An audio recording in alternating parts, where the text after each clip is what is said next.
crop, crop nanti.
Sidang Senat terbuka, promosi Dr. Saudara Purwadi Wahyu Anggoro, program studi Dr. Ilmu Hukum, Pasca Sarjana Universitas Muhammadiyah Surakarta, hari ini Senin 17 Juli 2023 dimulai. Pimpinan sidang, promotor, ko-promotor, dan penguji memasuki ruangan.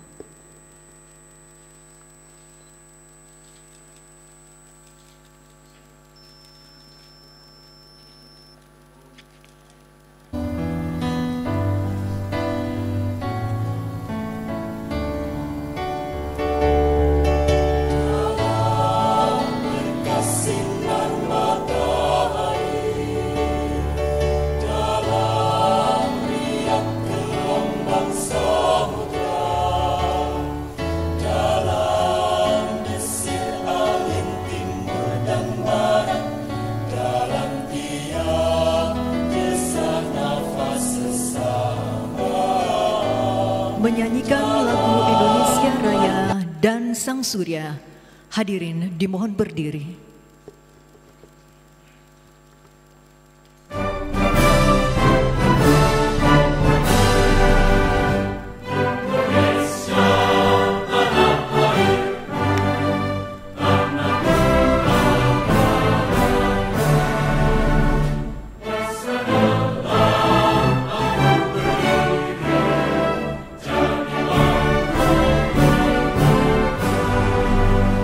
Indonesia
Pimpinan sidang berkenan membuka sidang terbuka program studi Doktor Ilmu Hukum.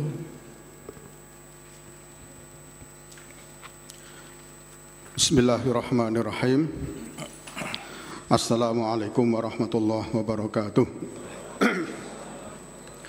Sidang Senat terbuka promosi doktor atas nama Saudara Purwati Wahyu Anggoro. Dengan mengucap Bismillahirrahmanirrahim, hari ini saya nyatakan dibuka. Pimpinan sidang mempersilahkan kepada promotor untuk memperkenalkan promovendus. Selanjutnya kami minta Saudara Promotor Profesor Dr. Hudzaifah Dimyati untuk memperkenalkan promovendus. Oke. Bismillahirrahmanirrahim. Assalamualaikum warahmatullahi wabarakatuh. Terima kasih Pak Rektor, Ketua Sidang, saya hormati. Saya akan membacakan riwayat hidup. Ini ada dua riwayat hidup. Yang benar yang mana ini? Atau mungkin fotokopian ya? Siap.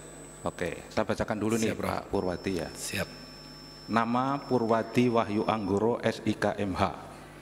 Tempat tanggal lahir Yogyakarta 9 November 1971. Pekerjaan Polri, pangkat Kombes Pol. Siap. 1 digit lagi ya. Siap. Apa? Doanya, Prof. Ya. Baik. Hobi olahraga, agama Islam, alamat Jalan Ketut Kaca nomor 280 Biro Barisan Yogyakarta. Siap. Tetapi istrinya tidak disebut di sini ya. Biasanya kalau riwayat hidup istri anak disebut. Ini tidak disebut ya. Siap, salah, Prof. Oke, salah ya. Polisi juga bisa salah ya. Siap. Oke, baik. Pendidikan SD Negeri Keputaran 7 Yogyakarta 1984, SMP Muhammadiyah 3 Yogyakarta 1987, SMA Negeri 10 Yogyakarta 1990, Akademi Kepolisian atau Akpol 1994, Perguruan Tinggi Ilmu Kepolisian untuk Magister 2004, Sespim Polri Angkatan ke-49 2009, S2 Ilmu Hukum UMS 2016. Siap. Tapi tidak mungkin saya bacakan semua, mungkin tidak, nanti 1 jam tidak selesai. Siap. Jadi yang penting saja nih ya, Saudara Promovendus, riwayat penugasan Pamamta B Polresta Surakarta Polda Jateng 9596. Kemudian Wakapolsekta Serengan Yogyakarta Surakarta Polda Jateng 9697. Kaur Binob Selantas Polres Klaten Polda Jateng 9798. Kasat Lantas Polres Magelang Polda Jateng 98 2001. Kanit Dikmas Dikyasa Lantas Polwil Kedu 2001. Kapolsekta Laweyan Polresta Surakarta 2001-2002. Kemudian Kanit 3 Dikmas Ditlantas Polda Jateng 2002. Perguruan Tinggi Ilmu Kepolisian Jakarta 2002-2004, Kasigar Ditlantas Polda NTB 2004-2005, Kasih BPKB Ditlantas Polda NTB 2005-2006. Wah, ini banyak banget ini. Siap. Jadi tidak mungkin ya saya bacakan semua. Yang penting aja nih, tanda jasa ini. Siap. Bintang Bayangkara Nararya. Ya, betul ya? Siap. Oke. Kemudian Satya Lancana Kesetiaan 8, tahunnya tidak disebut ini. Oh, 8 tahun. Yeah. Kemudian Satya Lancana Kesetiaan 16 tahun. Kemudian Satya Lancana Kesetiaan 22 tahun. Satya Lancana Dwidiasita, Satya Lancana Bakti Pendidikan. Itu saya kira Pak Ketua Sidang, saya hormati, saya baru membacakan riwayat hidup Saudara Promovendus Purwati Wahyu Anggoro. Terima kasih. Pimpinan sidang menanyakan kesiapan promovendus dan mempersilahkan promovendus untuk menyampaikan paparan pokok disertasi. Ya, terima kasih. Saya menjalankan SOP aja ini. Meskipun sudah tampak sehat, harus saya tanya ini. Siap. Betul sehat ya, Promovendus? Siap, sehat, Ini Prof. biasanya saya manggil Mas Pur itu, saya di kesempatan ini harus manggilnya Promovendus ya. Siap. Sehat jasmani rohani ya. Alhamdulillah sehat, Prof. Nah, kalau jasmaninya sudah jelas, kalau rohaninya apa ini? Sehat terus apa rohani? Siap. Merasa senang enggak ini? Sehat semuanya. Gembira ya? Bahagia, Prof. Oh, bahagia. Siap. Banyak saudara yang hadir ini. Apalagi ditunggui atasannya ini. Siap. Oke, kalau sehat, tentu untuk yang pertama, kami mohon untuk menyampaikan paparan.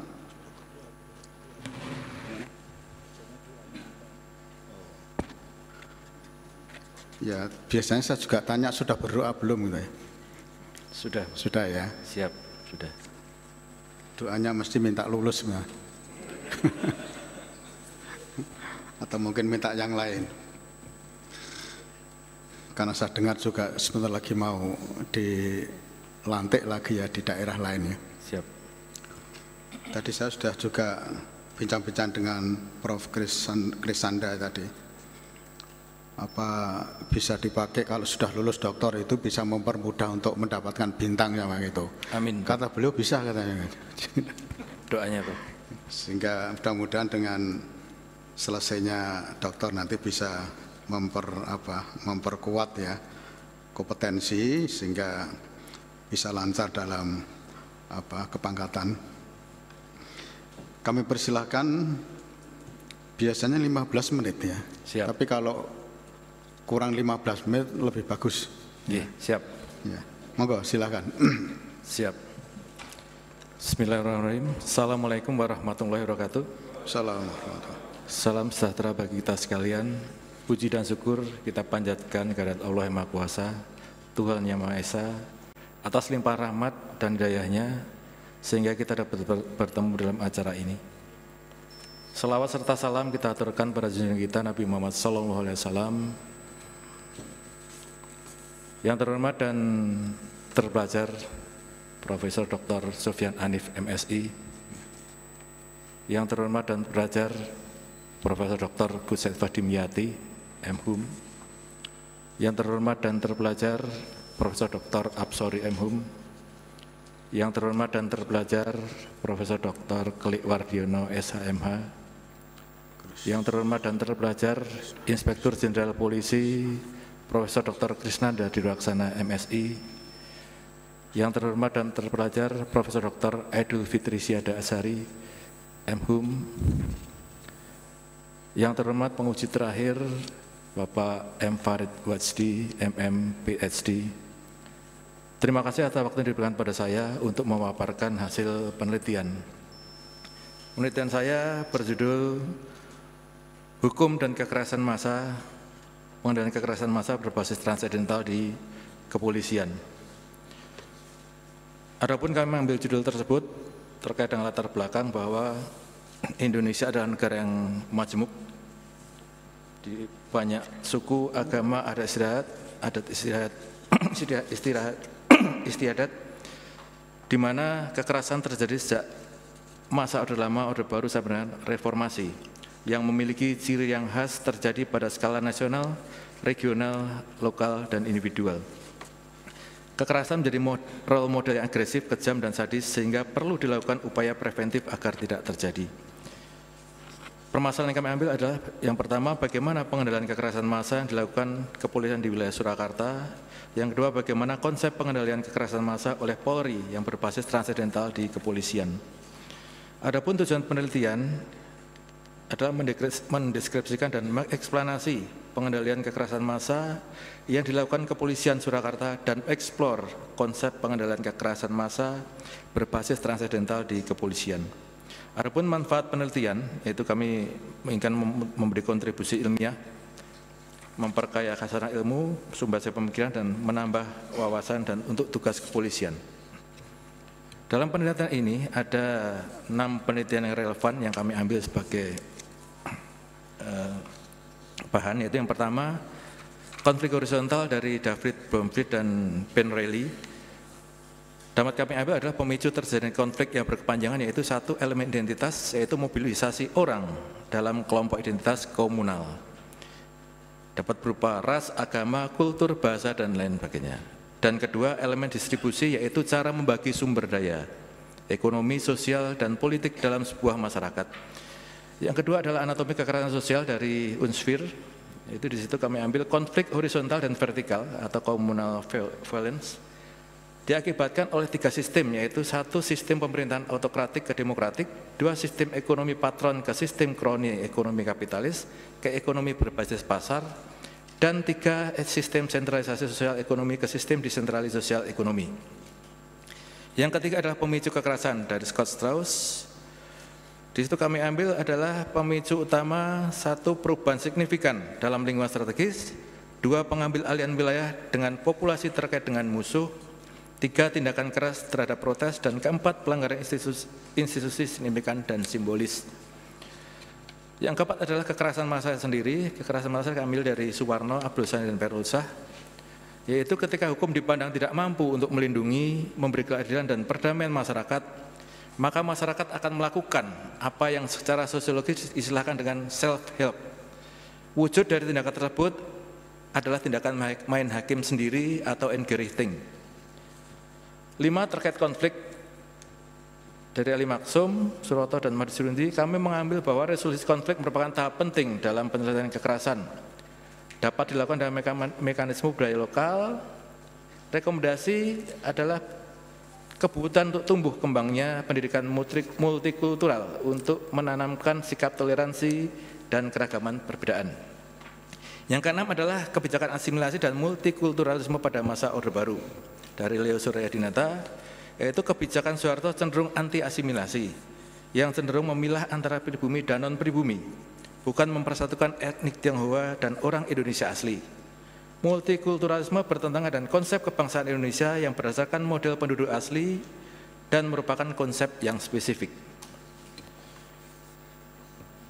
Dari hal tersebut kami mengambil ada posisi dan keberadaan penelitian, ada 4, yaitu yang pertama terkait dengan tindakan polisi dalam mengendalikan kekerasan massa berdasarkan norma yang berlaku di masyarakat pada beberapa kasus kekerasan di wilayah Kepolisian Surakarta. Yang kedua, kami berusaha menemukan potensi pencegahan dan pengendalian terkait kekerasan massa berdimensi transidental untuk mencegah terjadinya konflik awal, yaitu trigger atau kasus pemicu yang akan berpotensi memicu terjadinya konflik yang lebih besar. Yang ketiga, kami akan memprofiling dan memetakan masalah untuk melacak interaksi antara individu dalam kelompok. Yang kedua, individu, komunitas, dan antar komunitas para pelaku. Yang ketiga, aktor intelektual. Yang keempat, latar belakang konflik atau provokator sekaligus untuk menemukan pemicu. 5. Faktor-faktor memori, dan 6. Konsep pencegahan kekerasan massa dan paradigma transidental. Yang terakhir adalah menemukan konsep pencegahan preventif sesuai tugas Kementerian Polri, hukum preventif yang dimiliki oleh polisi. Metode penelitian, kami menggunakan pendekatan non-doktrinal kualitatif untuk melihat keterkaitan antara faktor hukum dengan faktor-faktor ekstralegal yang berkaitan dengan objek yang diteliti. Adapun lokasi penelitian, kami di Surakarta, dengan pertimbangan di Surakarta pernah terjadi rusum massa, kemudian menjadi salah satu barometer di Indonesia. Kemudian kami berusaha mengintervensi kasus dalam konteks yang ilmiah. Spesifikasi penelitian. Kajian rumusan masalah pertama lebih bersifat deskriptif, yaitu untuk menggambarkan secara jelas hal-hal yang berkaitan dengan objek yang diteliti. Juga akan mengeksplanasikan atau memahami tentang pengendalian kekerasan massa yang dilakukan oleh kepolisian di Surakarta. Kajian rumusan masalah kedua bersifat eksplanatif, yaitu kasus kekerasan massa, tujuannya untuk mengeksplorasi konsep pengendalian kekerasan massa yang berbasis transidental di kepolisian. Sumber dan jenis data primer, kemudian data sekunder, metode pengumpulan data, instrumen penelitian, metode analisis dan teknik triangulasi data. Adapun teori yang kami gunakan dalam penelitian ini serta cara bekerja teori adalah yang pertama, teori kekerasan struktural atau identitas dari Galtung, kemudian hukum preventif dari Westermarck dan Bloffert, dan pencegahan kejahatan dari E. Glover. Penjabaran ada gangguan yang harusnya dihindari terkait dengan kebutuhan dasar manusia, kebutuhan hidup layak, sesuatu yang menurunkan tingkat kepuasan kebutuhan di bawah potensi yang ada. Pencegahan kejahatan adalah mengurangi kemungkinan terjadinya kejahatan dengan cepat, tegas, dan efektif. Cara bekerja teori sesuai dengan tugas Polri adalah pemelihara, penjamin, mengusahakan keamanan, ketertiban dan keselamatan negara, orang dan benda, masyarakat serta ketaatan warga negara masyarakat terhadap aturan negara. Ini merupakan analisis upaya Polri untuk melakukan pencegahan kekerasan. Teori yang kedua adalah teori kekerasan massa dari Hobbes, Gustav Le Bon, Emil Durkheim, dan Ibnu Khaldun tentang perilaku kolektif. Dalam kekerasan massa ada tahap-tahap yang harus dilalui, ada 6 tahap, yaitu kondisi struktural, ketegangan struktural, kemudian kepercayaan yang berlaku umum, faktor pemicu di mana nanti akan muncul kasus pemicu, mobilisasi aksi, dan kontrol sosial yang tidak berjalan. Di situ juga akan muncul watak agresif dalam diri manusia terkait dengan Ibnu Khaldun namakan asobiah, digunakan untuk analisis polisi mencegah terjadinya kekerasan massa dengan sentuhan agamis. Kemudian paradigma transendental dari Kuntowijoyo dapat dijabarkan bahwa setiap perbuatan manusia mengandung etika profetik yang berlaku umum, yaitu amar ma'ruf, nahi munkar, dan tu'minuna billah.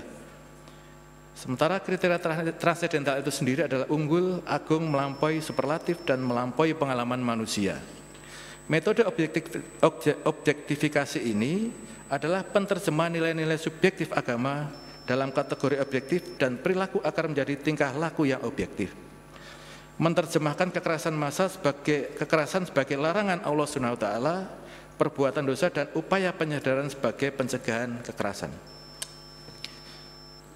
Dalam penelitian ini ada 4 sampel yang kami gunakan untuk penelitian, yaitu pertama adalah kasus penggunaan senjata tajam hari Kamis tanggal 26 Agustus 2013 sekitar pukul 10 sampai dengan pukul 12.30, lokasi di pintu Talang Paten Komplek Keraton Surakarta. Kejadian pada saat akan dilaksanakan halal bihalal di Keraton Surakarta. Sampel yang kedua adalah kekerasan terhadap orang atau barang yang terjadi pada hari Minggu tanggal 18 Desember 2016 sekitar pukul 01.30 WIB, lokasi di Cafe Social Kitchen di Banjarsari, Surakarta. Sampel yang ketiga adalah rasa miras oleh ormas yang terjadi pada hari Minggu tanggal 27 Mei 2018 sekitar pukul 00.15 dini hari, lokasi di Wedangan Warung Hiat milik Pak Jumino, depan kantor Harian Suara Merdeka, Jalan Dr. Wahidin nomor 19, Penumping, Lawean, Surakarta. Sampel yang keempat adalah kejadian penganiayaan pada hari Rabu tanggal 6 Juni 2018 sekitar pukul 20.30, lokasi di 3 TKP, yaitu di SKV Karaoke, Jalan Slamet Riyadi, Gang atau Jalan Kamu di Purwosari, dan warung di Jalan Setabudi nomor 64 Gilingan, Banjarsari, Surakarta. Berdasarkan hasil penelitian dapat kami sampaikan, untuk kasus pertama, kasus senjata tajam, berdasarkan unsur-unsur pasal dapat ditemukan bahwa unsur pasal 2 ayat 1 Undang-Undang Darurat nomor 12 tahun 1961 dipenuhi tersangka dengan melakukan perbuatan secara sadar, yaitu mendatangi sekelompok orang yang melawan kelompoknya, menghunus golok dengan dalih membantu rekan yang dikeroyok. Tersangka mengetahui dan menjelaskan bahwa kegunaan golok yang dibawanya adalah sebagai senjata penusuk, penggunaannya dengan cara ditusukkan atau dibacokkan. Di situ muncul faktor pemicu, yaitu pengusiran peserta halal bihalal, kemudian terjadi perlawanan dan emosi yang tidak bisa dikendalikan. Tersangka memahami bahwa golok dapat membahayakan orang lain. Kasus yang kedua, kekerasan terhadap orang atau barang terkait dengan penutupan paksa kegiatan operasional Cafe Social Kitchen di Banjarsari. Pelaku melakukan penutupan kafe oleh sebagian anggota laskar dan langsung masuk ke dalam kafe, merusak dan menganiaya pengunjung maupun karyawan dengan kayu pemukul dan melemparkan kursi. Pasal yang dilanggar adalah pasal 170 ayat 1 KUHP dan atau pasal 351 KUHP dan atau pasal 351 ayat 1 KUHP dan atau pasal 169 Yungto pasal 55 KUHP dan atau pasal 56 KUHP, yaitu penganiayaan secara bersama-sama terhadap korban di lokasi atau tempat dengan cara melakukan penganiayaan secara bersama-sama atau telah melakukan serangkaian perbuatan berupa penganiayaan secara bersama-sama terhadap korban yang mengakibatkan korban luka. Faktor pemicu yaitu terjadi sweeping atau penutupan paksa tempat tiduran dengan dalih menegakkan perda dan syariat Islam. Awalnya skenario hanyalah akan menutup, tetapi terjadi emosi yang berlebihan dan pemaksaan kehendak sehingga mengakibatkan jatuhnya korban. Kasus ketiga terkait dengan rahasia miras oleh Ormas di Warung H di Laweyan. Kami menemukan bahwa telah melanggar unsur pasal 2 ayat 1 Undang-Undang Nomor 12 Undang-Undang Darurat tahun 1951 dan atau pasal 335 pasal 1 ke 1 KUHP, yaitu tersangka membekali diri dengan senjata berupa satu buah tongkat besi atau stick, baton stick, yang disimpan di saku kanan bagian depan celana hitam yang dipakai pada saat kejadian dan maksud dan tujuan untuk menjaga-jaga jika ada perlawanan dari lawannya dengan cara dipukulkan. Faktor pemicu yang kami temukan adalah terjadinya sweeping miras dengan dalih menegakkan perda dan syariat Islam. Rahasia tidak bisa berjalan karena masyarakat berani melawan dan pemaksaan kehendak sehingga timbul gesekan. Kasus keempat, yaitu kasus penganiayaan pada hari Rabu di karaoke SKV Jalan Slamet Riyadi, Laweyan, Surakarta. Kami menemukan bahwa ada pasal 170, yaitu serangkaian perbuatan penganiayaan secara bersama-sama yang menyebabkan luka, sobek pada dahi, lengan, wajah, mengalami luka memar, hidung berdarah, luka memar di bawah mata, sebelah kiri, pelipis kanan kiri, serta bahu. Faktor pemicu di situ kami temukan bahwa masalah pribadi sudah bergeser menjadi masalah kelompok. Emosi kelompok terhadap pihak yang dianggap menjadi biang masalah.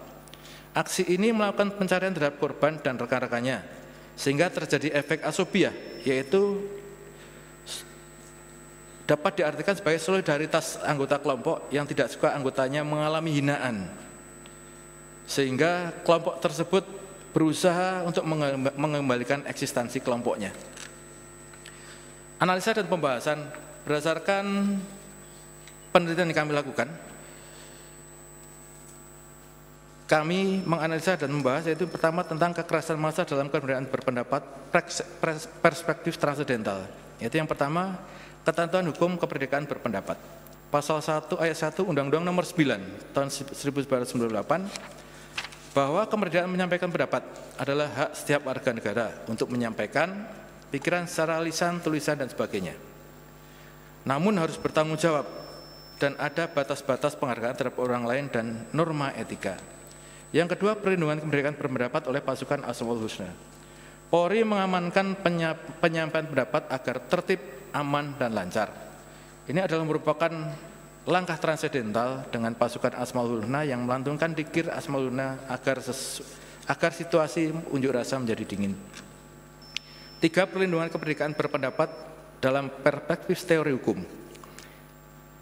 Yang pertama atau A, teori hukum preventif. Polisi harus mencegah dan menghilangkan potensi penyebab kekerasan dengan mengenangani kasus pemicu atau trigger case secara cepat dan efektif dengan pendekatan agamis, yaitu pemberian contoh yang baik atau bil ihsan pada calon pelaku kekerasan. Polisi juga dapat melakukan upaya penegakan hukum setelah kejadian agar tidak menimbulkan kekerasan lebih luas dan masif. B, teori kekerasan massa. Pada hakikatnya manusia memiliki naluri merusak, yaitu naluri kekerasan sehingga melakukan kekerasan yang agresif, menyebabkan permusuhan, pertumpahan darah, bahkan memunahkan masyarakat itu sendiri. Masyarakat tidak patuh dengan norma sehingga kekerasan dianggap sebagai fenomena yang wajar terjadi di masyarakat. Hukum sebagai pengatur norma tidak bisa berjalan dengan sempurna. Aparat sendiri sebagai pengendali kontrol sosial tidak berjalan. Misalnya polisi datang terlambat ke lokasi sehingga kekerasan semakin menjadi dan terus berkembang. Selanjutnya adalah teori perilaku kolektif. Teori ini dimunculkan oleh Neil Smelser, yaitu kekerasan tidak terjadi secara tiba-tiba tapi harus melewati beberapa tahap. Teori ini untuk mengidentifikasi terjadinya kekerasan massa, sekaligus menjadi indikator penelitian untuk menganalisa proses terjadinya kekerasan massa dan merupakan tahap kritis atau tahap keempat bagi polisi untuk segera melakukan upaya pencegahan sebelum pecah terjadinya kekerasan. Adapun tahap-tahapnya yang pertama adalah kondisi struktural, Di situ dapat dijabarkan bahwa adanya aspek multikultur yang berpotensi menimbulkan kekerasan, yaitu keragaman suku, agama, sosial, politik, dan ekonomi. Nomor 2 adalah ketegangan struktural atau structural strain, yaitu ketegangan sosial sudah mulai terjadi dan sudah memunculkan situasi tidak kondusif di masyarakat. Ketiga adalah kepercayaan yang berlaku umum atau generalized belief. Masyarakat sudah mulai tidak percaya dan mulai menyikapi sudah terbentuk kelompok-kelompok sebagai bentuk keterpihakan masyarakat terhadap masalah-masalah yang terjadi. Yang keempat, yang merupakan faktor atau tahap yang paling kritis untuk indikator penelitian adalah faktor pencetus atau precipitating factor. Ketegangan sudah meningkat eskalasinya. Rawan terjadi benturan massa. Jika insiden kecil tidak ditangani dengan baik, maka menjadi faktor pemicu untuk kejadian lebih besar. Yang kelima, mobilisasi untuk aksi. Dalam kondisi ini merupakan kondisi sesaat sebelum terjadinya kekerasan massa. Kondisi ini diperlukan massa sebagai eksekutor dan provokator untuk menggerakkan massa. Yang keenam adalah kontrol sosial tidak berjalan.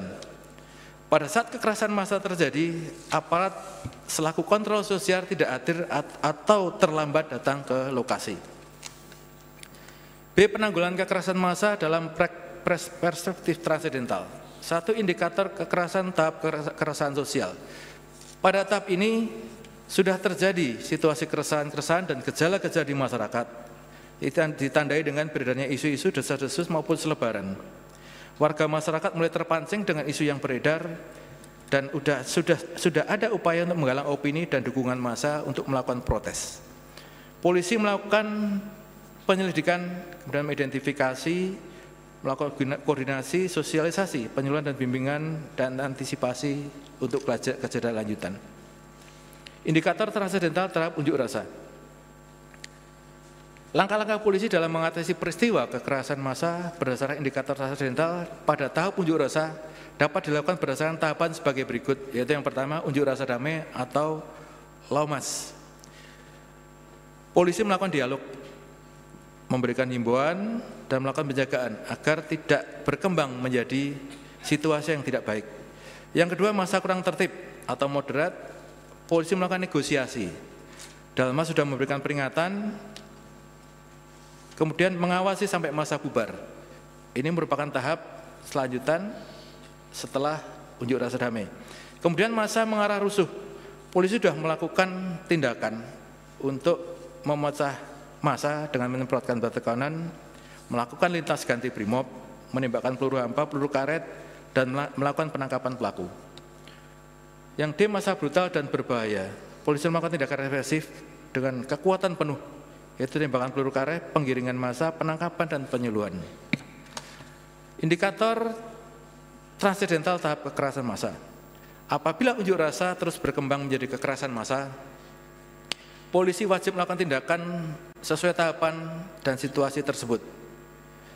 Tetap harus memenuhi indikator transidental, yaitu yang pertama, kerusuhan massa. Polisi melakukan tindakan represif, yaitu dalam membentuk formasi, mengidentifikasi tokoh massa, mengisolasi perusuh, mendorong, menggiring, dan menjauhkan dari objek vital, memecah massa dan menggiring massa, memberikan peringatan untuk berhenti dan tidak merusak, menyemprot water cannon dan menggiring untuk menjauh dari objek vital, kemudian melakukan penangkapan. B. Kekerasan massa. Polisi melakukan penembakan peluru hampa dan peluru karet oleh brimob, kemudian polisi menangkap pimpinan, tokoh provokator massa, kemudian memberikan pertolongan pada korban. Indikator tahap pemulihan. Pada tahap pemulihan, situasi masyarakat masih terjadi keresahan-keresahan terkait unjuk rasa yang baru saja terjadi.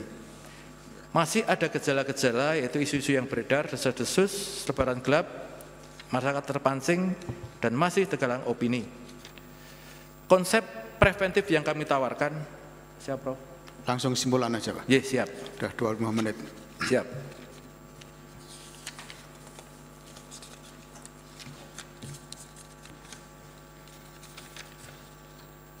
Berdasarkan hasil penelitian dan pembahasan dapat kami simpulkan bahwa penanggulangan tindak pidana kekerasan massa dilakukan oleh Kepolisian Wilayah Surakarta sebagai berikut. Dari 4 kasus yang diteliti dan dianalisa, polisi dapat mencegah terjadinya kekerasan massa meskipun proses kekerasan massa sudah terjadi.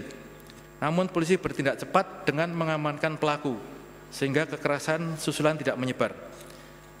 2, polisi tidak dapat mencegah terjadinya kekerasan massa yang sudah terjadi karena terlambat bertindak sebagai social control sehingga kekerasan massa menyebabkan jatuhnya korban. Yang ketiga, meskipun 3 kasus kekerasan massa tidak dapat dicegah oleh polisi, namun tindakan yang dilakukan oleh polisi dalam menangani 4 kasus telah sesuai dengan peraturan perundang-undangan yang berlaku. B, pencegahan tindak kekerasan massa dilakukan oleh polisi karena meskipun sudah terjadi kondisi struktural yang mendukung kekerasan massa, sementara kekerasan massa tersebut didukung oleh kondisi struktural, terjadinya ketegangan struktural, muncul kepercayaan yang berlaku umum dan sudah adanya faktor pencetus dan mobilisasi aksi, akan tetapi polisi telah melakukan fungsi kontrol sosial dengan baik, yaitu dengan terdapatnya unsur-unsur transidental dari tindakan polisi dalam mencegah terjadinya kekerasan, yaitu mendasarkan pada nilai-nilai universal, superlatif, unggul, dan melampaui. C, polisi tidak dapat melakukan pencegahan kekerasan massa disebabkan oleh terdapatnya faktor-faktor kondisi struktural yang mendukung terjadinya kekerasan, terjadinya ketegangan sosial struktural, munculnya kepercayaan yang berlaku umum, sudah adanya trigger, kemudian mobilisasi aksi, provokator, dan kontrol sosial tidak berjalan. Yang kedua, tidak terdapatnya unsur-unsur transidental yang dilakukan oleh polisi dalam mencegah kekerasan massa. Konsep penanggulangan tindak pidana kekerasan massa yang berbasis transidental kepolisian yaitu penanggulangan tindak pidana kekerasan massa pada tahap 1, keresahan sosial, unjuk rasa, berupa unjuk rasa damai, rusuh massa, dan seterusnya. 3, tahap pemulihan harus selalu didasarkan pada nilai-nilai universal, superlatif, unggul, dan melampaui. B, polisi harus melaksanakan prinsip-prinsip agamis psikologis dengan mematukan akselerasi perubahan budaya dengan messing, mirroring, facing, dan leading. Kemudian rekomendasi yang dapat kami sampaikan terkait dengan apa yang kami sampaikan adalah penelitian ini dilakukan hanya sampai dengan upaya preventif yang dilakukan oleh polisi sebagai fungsi kontrol sosial atau social control dengan tujuan untuk menjaga interaksi sosial dalam masyarakat. Perlu dilakukan penelitian lanjutan sampai fungsi polisi sebagai perekayasa sosial atau social engineering agar tercapai kondisi keamanan dan ketertiban masyarakat yang optimal. 2, mewajibkan anggota Polri mengutamakan cara yang lunak dan tidak menyakiti masyarakat sebagai wujud polisi sipil, yaitu dengan pendekatan the sovereign of society sebagai wujud kesejaran antara polisi dan masyarakat. 3, memberikan pendidikan pencegahan sesuai teori perilaku kolektif dari Schmelzer bahwa hukum preventif terkait dengan premis nomor 4, yaitu untuk mengantisipasi sebelum terjadinya faktor pencetus atau trigger dengan memberikan sentuhan keagamaan yang humanis, agamis, psikologis dengan memadukan pendekatan percepatan perubahan budaya dan asmaul husna.